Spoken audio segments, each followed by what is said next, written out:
What's up YouTube? Jeff back again, on Android, DopeTechDaily.com. Today I'm bringing you guys a quick vlog recapping my thoughts on Google I/O. I'm actually still here at the university, at the office, doing a little bit of work. I've been tuned into Google I/O all day though, watching the various keynotes and the keynote and the various sessions throughout the day. Just wanted to weigh in on some of my thoughts. I wrote down 5 or 6 things, I can't even remember how many I wrote down here in my Keep document, to talk about really quick, my top 5 or top 6 things that I'm interested in. We saw Google Home announced, which was widely rumored. We expected to get this. It's an Amazon Echo Alexa competitor. One thing that we didn't expect to see along with that is Google Assistant. So Google announced that they've basically evolved Google Now so that now you can have a more conversational approach with the AI. Basically, you can ask a question and then you can follow it up with further contextual questions, and Google Assistant will actually be able to interact with you sort of like if you were talking to a person, getting information, getting directions about people, places, things, everything that's stored in the Google ecosystem. So I think the Google Assistant idea definitely takes the Google Home product itself up a level. I think a lot of people are going to be interested in this. I have an Amazon Echo and I love the product, but I'm not nearly as invested in Amazon's ecosystem as I am in Google's ecosystem. So I'm definitely going to check that out. It's not coming till the fall. I'm not too sure about the appearance. It's like a smaller looking little speaker. Kind of looks like an air freshener. Some people mention that. It does resemble an air freshener to me. You can customize the base and the material of the overall speaker, the overall cylindrical. It doesn't look as cylindrical as the Amazon Echo.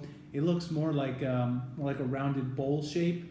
And you can customize the appearance and the color so that it fits in with your home. Overall, I think I'm really interested into how well it's going to integrate with other Google services, especially with things like OnHub, Nest, etc. And we get a little more information about that closer to launch. And then also, of course, the price point is going to determine how successful that is. But definitely interested in Google Home and Google Assistant, which goes right along with that. The next thing, of course, Android. I love Android. That's what this channel is mainly about. At the end of the day, we got a new version of Android N. It's no longer developer preview. It's now the first version of Android N beta. And with that, we got some nice new features, including the announcement that in the future, Android updates are going to basically download and install in the background, kind of like how Chrome does when you have your update for your Chrome browser. And then all you need to do is restart the phone and it's automatically going to update for you, which means you're not going to have that crappy Android is upgrading app number 1 of 300 screen. If you have a bunch of apps on your phone, you know how annoying that is, and I'm definitely happy to see that. The other thing we got is an upgraded version of the new Google keyboard, and it now has themes in it, so you can get different colors and stuff. That might be a big blow to the Chroma keyboard, which I showed off in one of my previous videos that I use. It's basically just Google keyboard with the ability to change colors and gradients, etc. I haven't had a chance to flash it yet on my Nexus 6, the new beta, but I'll definitely do that and check that out. But that's definitely one of the things that was really, really interesting about the new beta. And then one of the other big announcements that went along with the Android N beta announcement is that in the future, starting in July, I believe, you're going to be able to share purchased apps among your family. So if you have, for instance, a family subscription to Google Play Music, you can share that subscription with up to 6 people. You'll now be able to do that with your purchased apps as well.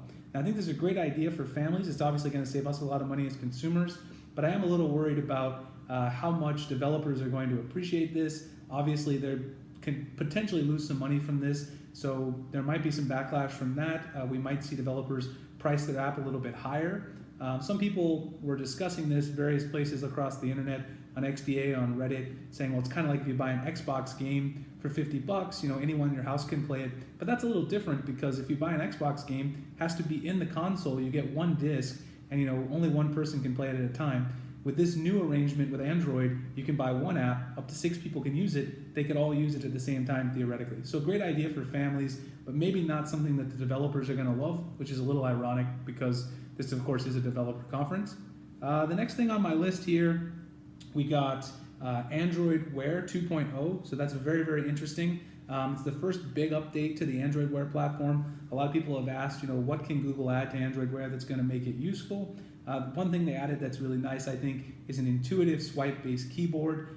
Some people say it's silly to have a keyboard on the watch. I disagree. I'm definitely glad they added that. You can also write with your fingers, and it will interpret your writing into words as well. I think that's a great feature. And then also the other big announcement with the Android Wear 2.0 is that you'll be able to take control of the complications on any watch face that you want. So basically, you can tailor the various complications to whatever you want, your calendar, battery percentage, etc. You're not going to need a third-party app to do that anymore. People are really going to like that quite a bit. Basically, they overhauled a lot of things with the Android Wear interface. It's the first major improvement, like I said. Definitely looking forward to getting that on my watches starting in the fall. That's going to be coming along with Android N. And of course, we also expect more Android Wear devices, new Android Wear devices in the fall as well.